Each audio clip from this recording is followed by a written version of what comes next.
Gerbera is the name Russia gave its decoy drone, a foam and plywood airframe built to look exactly like a Shahed 136 on radar, priced at roughly $10,000 against the real drone's own $20,000 to $50,000 range, depending on which cost estimate is used.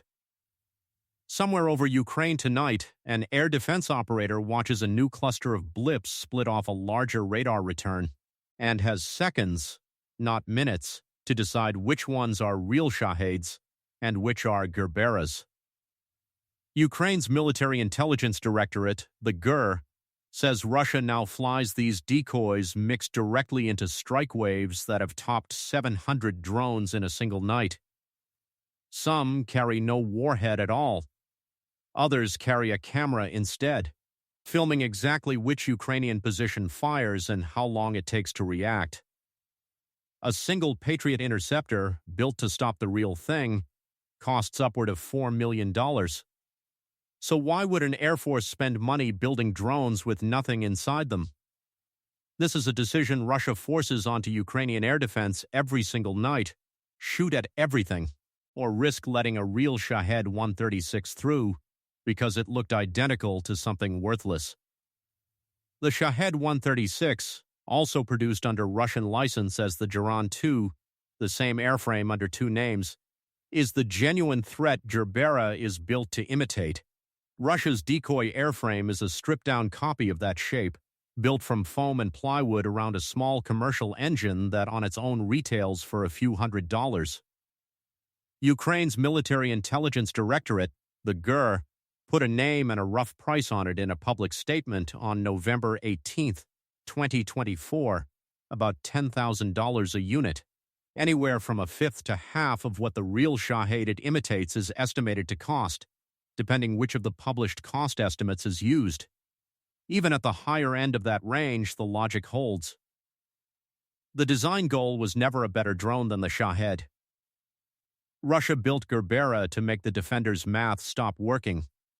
The airframe matters less than the sorting problem sitting behind it. An integrated air defense network like Ukraine's has to sort every radar return correctly in real time at night under a barrage, or it fails at the one job that justifies its cost, telling a warhead from a decoy before either one lands. That sorting problem existed before Gerbera. Sending a cheap decoy shaped like the expensive threat is simply the tactic that turns the sorting problem into the entire battle. Warfare has done this before.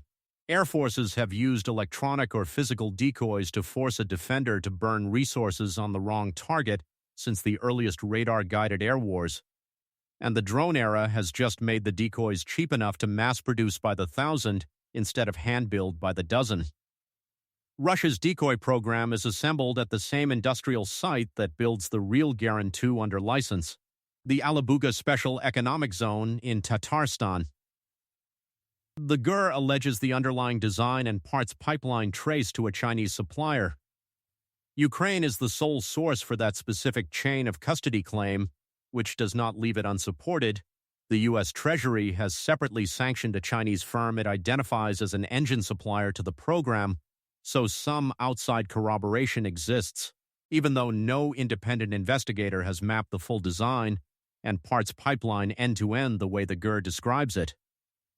What is confirmed because it shows up in recovered wreckage is the airframe itself, a cropped delta wing about 2 meters long and roughly 2.5 meters wingtip to wingtip, weighing around 10 kilograms. Driven by a small pusher propeller and a hobbyist-grade internal combustion engine barely bigger than the kind found in a large model airplane. Some units carry radar reflecting fittings specifically to make that small, cheap airframe read as large and metallic on Ukrainian radar as the real Shahed does. Others are unarmed entirely. A smaller number carry a camera and a data link instead of a warhead. The stakes are simple to state and hard to solve. If Ukraine ignores every Shahed-shaped object that looks like it might be a decoy, some fraction of those objects will turn out to be real, and something will get hit.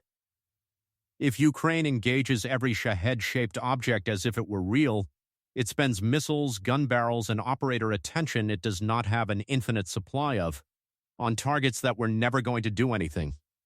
How often does the trick have to work? Not every time. The decoy only has to be indistinguishable from the real thing often enough that the defender cannot afford to stop treating every blip as a threat. Break the tactic into its three separate mechanisms, because they are not the same thing, even though a single decoy can perform all three at once.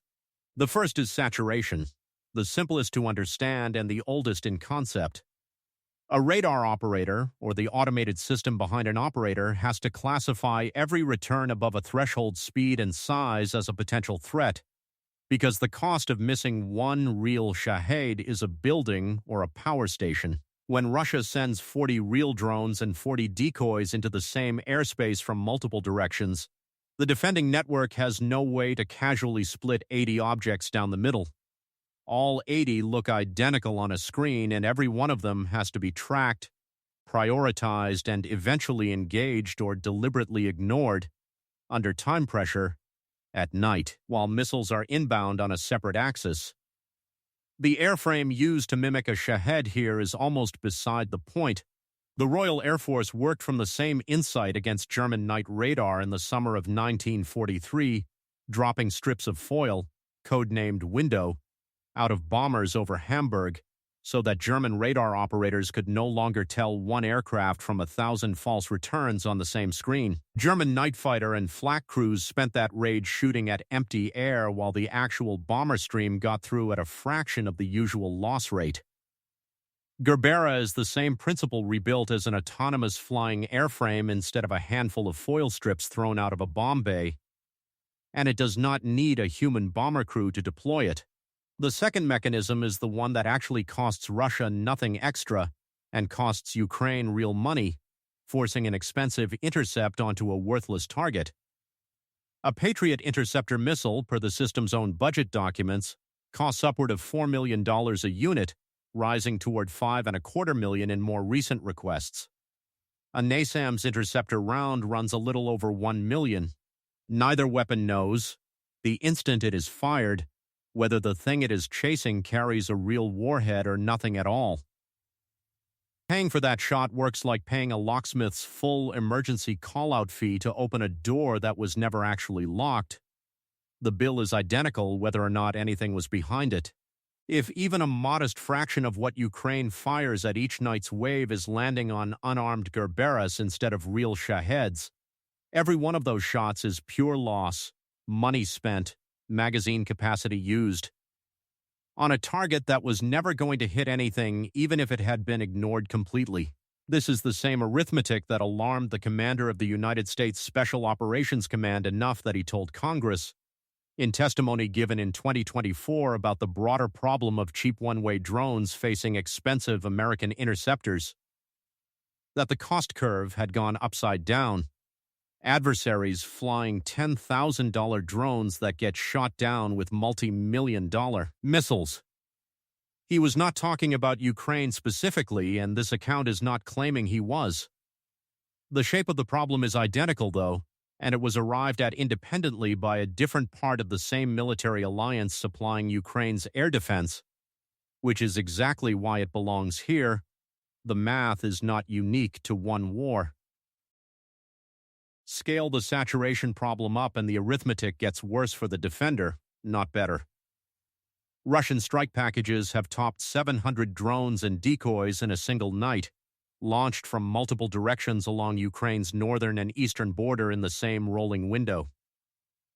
An operator does not get 700 separate, unhurried decisions. Returns arrive in waves of dozens at a time, each one needing a call inside a window measured in the low tens of seconds before it is close enough to matter. Doubling the number of objects in the sky does not double the difficulty of that job, because the operator was already at capacity before the decoys arrived. Instead, the job gets pushed past the point where careful discrimination is possible at all. Removing calm working conditions as an option rather than fooling a calm operator is the entire point of sending the decoys in the first place. The third mechanism gets the least attention and may matter the most over time. Reconnaissance. The GER's own November statement went further than calling Gerbera a decoy. It described a variant fitted with a camera and a mesh network data link. flown specifically to record which Ukrainian position engages, from where, and how quickly. A decoy that survives long enough to transmit that footage back has just mapped a real air defense position for Russia's next wave, at a cost of about $10,000 and zero risk to a human pilot. The result is a scout disguised as the exact thing it is scouting against, so the defender has every incentive to shoot at it and every disadvantage in having done so. Every warhead-carrying decoy trains the defender to hesitate. Every camera-carrying decoy trains Russia's targeting for the next night. Those two effects compound against each other, and neither one requires the airframe to be sophisticated. Both require an airframe cheap enough that losing it, in either role, changes nothing about whether Russia builds another one tomorrow. None of the three mechanisms needs the decoy to survive. Saturation works whether the Gerbera is shot down in the first minute or not. The cost drain works specifically because Ukraine spent a real interceptor killing it. Only the reconnaissance role rewards Russia for building a decoy that lives long enough to transmit something useful, which is the one place where a slightly more expensive, slightly more capable Gerbera variant earns its extra cost. Mechanically, that is also the version of this tactic most likely to keep getting more expensive over time, even while the pure saturation decoys stay as cheap and disposable as possible. The clearest confirmation of intent, rather than outside inference, is the GUR's own statement issued publicly on November 18, 2024. Russia is using decoy drones specifically to overload Ukrainian air defense and to record which positions engage them. The defending side is naming the tactic against itself, a stronger form of evidence than an analyst guessing at Russian intent from a distance. Independent open-source researchers reached the same conclusions separately. Roy Gardner, a weapons researcher whose work on Russian drone components has been cited across multiple outlets, described Gerbera units fitted with radar-reflecting devices as built specifically to distract and saturate Ukrainian air defenses, while helping identify Ukrainian fire teams, missile systems, and radar stations. The Royal United Services Institute's Justin Bronk, in a July 2026 assessment of 4 years of the air war over Ukraine, reached a matching conclusion from the institutional side.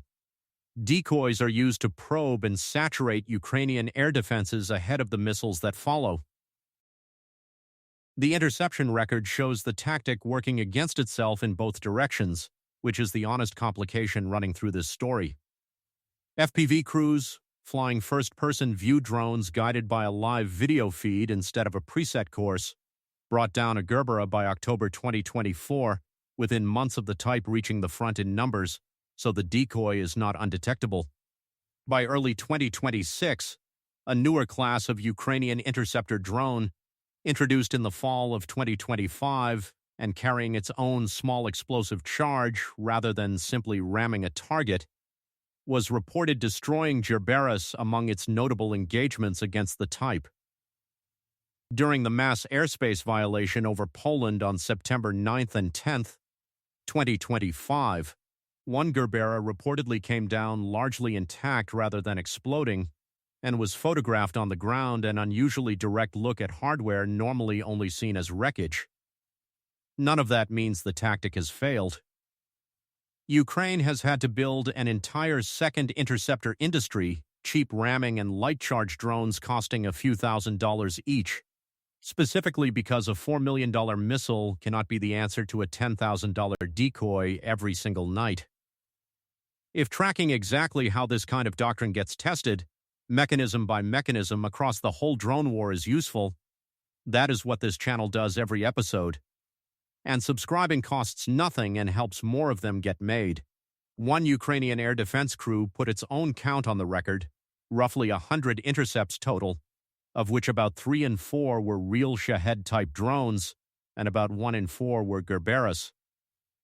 Those numbers are one crew's self-reported tally, not an audited, war-wide figure. And they sit below the broader estimates that follow, which is itself a useful data point. It suggests the true mix varies by unit, sector, and night, not a single fixed ratio anyone can quote with confidence. Here is the honesty beat this channel treats as non-negotiable. Nobody can currently say, with a confirmed number, what fraction of any given wave is decoy versus real. Estimates from open sources have ranged from roughly 2 out of every 5 Shahed-shaped objects to as many as 3 out of every 4, depending on the month and on whether the estimate counts a factory's production mix or one night's actual launch. The Center for Strategic and International Studies, in its own published cost-effectiveness analysis of the drone campaign, states plainly that its dataset does not separate real Shaheds from decoys, and that if the true decoy share in any given wave is high, every public estimate of what Ukraine spends defending against it is probably too low, because a chunk of that spending is going against targets that were never a threat. A research institution admitting the limits of its own numbers, rather than rounding to a clean headline, carries more weight than a falsely precise figure would. Ukraine runs a mirror version of the same idea, on a smaller scale, and the contrast is instructive. A Ukrainian company, Slobodka Aero Company, has built its own decoy airframe from a plastic pipe body wrapped in metal foil, the opposite engineering problem from Gerbera. The goal there is maximum radar return, with the cheap decoy reading as big and as metallic on Russian screens as it possibly can. A Russian military blog called Two Majors, after a strike on a Crimean fuel facility, published wreckage photos that independently matched the design, an unusual case of an adversary's own source corroborating the claim. A Ukrainian drone operator described the tactic's purpose bluntly to a reporter in October 2025. The decoys are flown to make a corridor, opening and holding a gap in Russian air defense long enough for a real strike drone to get through behind it. The logic is the same airframe as Beta Idea aimed the other direction, solving a slightly different problem. Since Ukraine is not trying to drain Russian interceptors so much as trying to buy a few seconds of confusion for a strike that follows immediately behind it. The plywood airframe is the smallest part of this story. What matters is what happens once decoys get cheap enough to mass produce, because that changes the basic math every air defense system was built around. Radar and interceptors were designed on the assumption that a target expensive enough to be worth shooting down was also expensive enough that an attacker could not simply flood the sky with fakes. Once a decoy costs a fraction of the real thing, as little as a fifth by some estimates, and is built on the same production line, that assumption breaks, and no single radar upgrade or missile fixes it, because the problem is not detection. Detection correctly identifies the decoy as a plausible threat every single time, which is exactly the trap. 3 things deserve attention from here. Watch whether Ukraine's cheaper interceptor drones can absorb enough of this load to make the decoy tactic stop paying for itself. The same bet Ukraine is already making with its ramming and light charge interceptor programs. Watch whether Russia pushes further into the reconnaissance role for its decoys rather than the pure saturation role, since a camera that survives to transmit a single position fix arguably buys Russia more over the long term than a warhead that either hits or misses once. And watch the ratio question itself. Until someone publishes a real audited count of decoys versus live drones in a single wave, every cost exchange headline about this war, including the ones that make Ukraine look like it is winning the math, is resting on an estimate, not a fact. There is also a quieter shift underneath all of this. Every mechanism in this episode assumes the defender has to guess before engaging. The moment a defense network can classify a Gerbera from a real Shahed at range, cheaply and reliably, whether through a radar signature difference, an infrared signature, or something else entirely, this entire tactic stops paying for itself overnight. And Russia would need a genuinely more convincing decoy rather than simply a cheaper one. One piece of technology, a reliable low-cost classifier, would arguably do more for Ukraine's air defense right now than another battery of interceptors, because it fixes the problem upstream of every missile fired. Doctrine like this does not stay contained to one war either. A defender anywhere, built around the assumption that anything worth shooting at is expensive to build, is vulnerable to the same trick the moment somebody decides to mass-produce the fake version. This part of the story outlasts Ukraine and Russia both, and it explains why a faster, jet-powered successor now entering service on the real side of this equation deserves its own close look next.